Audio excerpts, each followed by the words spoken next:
Hello friends, in this video we will look at that question that whether the freshers have a better chance of getting recommended vis-a-vis the repeaters. Now you have to understand that SSB goes purely by your demonstrated performance. जो आप वहां पे दर्शाओगे उसी के basis के ऊपर आपको वो रिकमेंड करेंगे. Let's say if a fresher goes there and is unable to appropriately project himself over there, naturally he will not get recommended even if he is a fresher. Now the only advantage which the fresher has is that usually जो repeater group होता है वो क्योंकि पहले से familiar होते हैं वो सारे task के साथ, so they are more noisy, they are more kind of dominating people in that group. So in which case some of the freshers who are attempting for the first time have a disadvantage.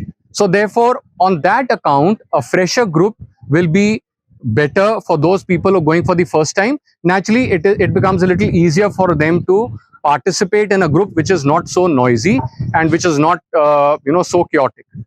However, now there are repeaters also of two kinds.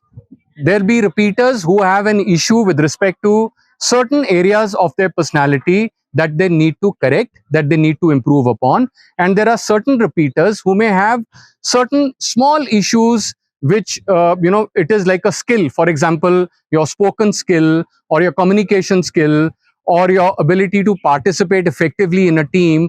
So all these could be improved upon very easily.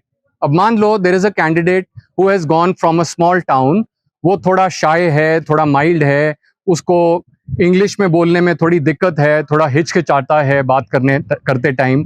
So naturally for this candidate, if he is not recommended for the first time, if he works on these areas, which is quite possible for him to work on these areas, and when he goes back next time, naturally his chances of getting recommended even as a repeater are much higher.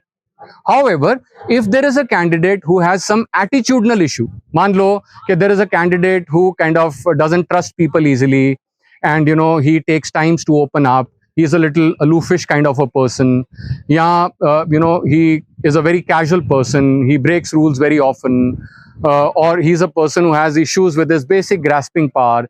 So there is something which is deep-seated that needs to be corrected. Now for these kind of repeaters, you actually require some guidance, somebody to tell you that, okay, this is the area of your personality that needs correction. And unless you correct that, even if you are otherwise a bright, smart person, you may not get recommended.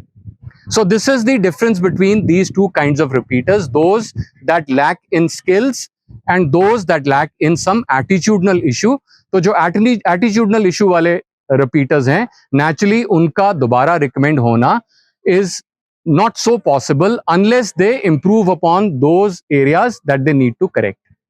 So, however, if you look at the statistics from the Army headquarters, you will realize that the number of repeaters getting recommended each year are more than the freshers getting recommended.